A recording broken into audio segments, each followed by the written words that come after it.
You're watching Lung Cancer Awareness, united in our goal and initiated by Lung Connect India Foundation.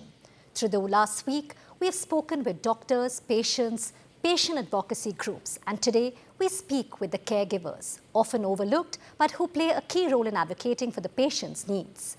Joining us this morning is Mohammed Rizwan, whose wife is living with stage 4 lung cancer. He himself volunteers with Lung Connect India Foundation as a patient advocate. Thank you so much, Mohammed Rizwan, for joining us today. If you could tell us, what are the challenges you face as a caregiver to someone living with lung cancer? Yeah, thank you so much for the opportunity. वैसे तो as a care giver बहुत सारे challenges हैं। पहला challenge यही है कि cancer stage 4 में डिटेक्ट हुआ। मेरी वाइफ को 32 साल की एज में लंग कैंसर का लास्ट स्टेज में डिटेक्ट हुआ। ना उनकी कोई फैमिली हिस्ट्री है और ना ही उन्होंने और मैंने कभी स्मोकिंग किया। कैंसर डिटेक्ट होने के 6 महीना पहले ही हमने फुल बॉडी चेकअप कराया था। चेस्ट एक्सरे में कुछ डॉट्स भी आए, लेकिन डॉक्टर ने टीवी का संदेह जताते हुए हमें फर्दर इवोल्यूशन के लिए बोल के हमें भेज दिया। और 6 महीने बाद पैर में तेज दर्द के कारण हम एडमिट करना पड़ा और finally stage 4 lung cancer detect हुआ। आप सोचिए अंबिका जी कि हम जैसे लोग जो हर 2 साल में फुल बॉडी चेकअप कराते हैं, फिर भी हम इसे अर्ली स्टेज में डिटेक्ट नहीं कर पाए, तो बाकियों की क्या स्थिति होगी जी।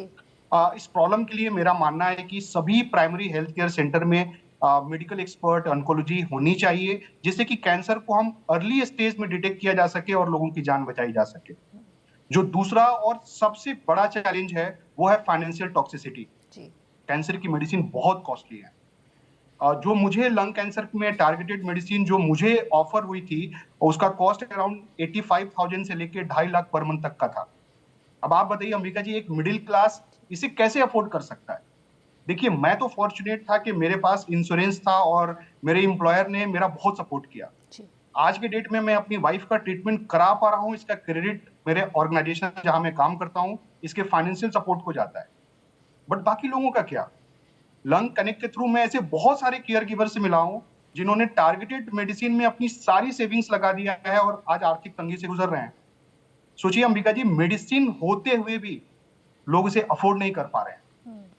आयुष्मान भारत योजना गरीबों को 5 लाख तक का ट्रीटमेंट देता है, बहुत अच्छी बात है, लेकिन एक लंग कैंसर पेशेंट के पास आयुष्मान कार्ड होते हुए भी वो इलाज नहीं करा सकता, क्योंकि आयुष्मान भारत में टारगेटेड मेडिसिन इंक्लूड ही नहीं है जी।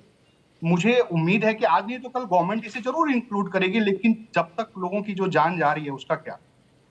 अंत में मैं समझता हूं कि एज ए केयर गिवर बीमारी के ऑनर होते हैं। मुझे न सिर्फ अपने वाइफ के इलाज की पूरी जिम्मेदारी निभानी है, बल्कि साथ साथ अपने बच्चे का फ्यूचर भी सिक्योर करना है, पेरेंट्स की देखभाल करनी है, और इन सबके साथ साथ जो मैं जॉब कर रहा हूं या जो लोग बिजनेस कर रहे हैं उसको भी कंटिन्यू करना है, क्योंकि जब पैसे आएंगे तो इलाज होगा जी। तो केयर गिवर के लिए एक बेटर सपोर्ट सिस्टम की जरूरत है, जिसकी शुरुआत होनी चाहिए फाइनेंशियल बर्डन को कम करने से। और आपने ये जो इम्पोर्टेंट एस्पेक्ट्स आप जो सामने लाए हैं Rizwan ji, I think very very important. लेकिन एक और चीज़ मैं आपसे पूछना चाहूँगी that research plays a very important role in advancing cancer care. So जो रोल है पेशेंट्स का है, केयर गिवर्स का है इन फीडिंग दैट रिसर्च, इसके बारे में आप क्या कहना चाहेंगे? क्या चैलेंजेस हैं? जी अंबिका जी, ये टॉपिक मेरे लिए बहुत खास है, क्योंकि मेरी वाइफ खुद एक क्लिनिकल ट्रायल से जुड़ी हैं, और मैं जब भी अपने ट्रायल के बारे में लोगों से बात करता हूं तो उनका सबसे पहला क्वेश्चन यही आता है कि क्या ये सेफ है? देखिए, जो भी ट्रायल्स ऐसे ही नहीं शुरू हो जाते हैं। बहुत सारे टेस्ट को पास करने के बाद ट्रायल की परमिशन मिलती है, डॉक्टर की क्लोज सुपरविजन में ट्रायल कंडक्ट किए जाते हैं। तो मेरा मानना है अंबिका जी के लोगों को ट्रायल के सारे रिस्क को अच्छे से समझ के और ज्यादा से ज्यादा इसमें पार्टिसिपेट करने की जरूरत है, जिससे कि फ्यूचर जनरेशन को एफिशिएंट और अफोर्डेबल मेडिसिन मिल सके। देखिए, ज्यादा से ज्यादा लोग, आज मैं फाइनेंशियल टॉक्सिसिटी की बात कर रहा हूं, तो वो कैसे कम होगा? जब ज्यादा से ज्यादा ट्रायल जो है, रिसर्च जो है वो इंडिया में कंडक्ट होंगे, तब जाकर मेडिसिन कॉस्ट कम होगा।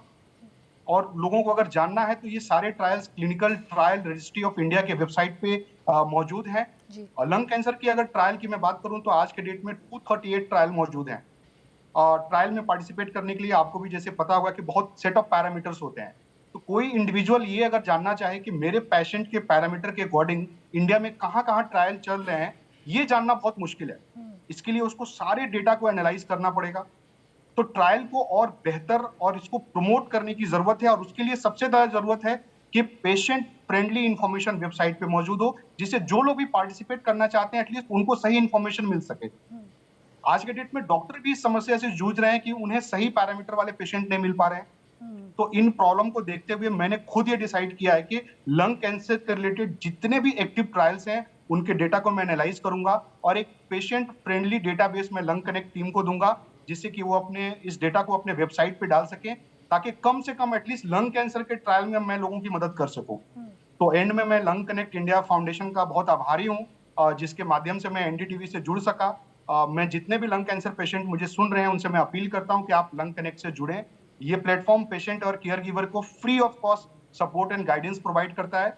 और एंड में मैं उम्मीद करता हूं कि एनडीटीवी की इस मुहिम से आने वाले समय में लंग कैंसर को लेकर पॉजिटिव चेंजेस देखने को मिलेंगे और लोगों की जान बचाई जा सकेगी। आप हमारे साथ जुड़े, इतनी इंपॉर्टेंट इन्फॉर्मेशन दी, बहुत बहुत धन्यवाद। So thank you so much. We wish you and your wife, Rizwan, all the very best. So that was our series, Lung Cancer Awareness, United in Our Goals. For more information on lung cancer and patient advocacy, visit lungconnectindia.org. For now, it's back to the news on NDTV 24/7.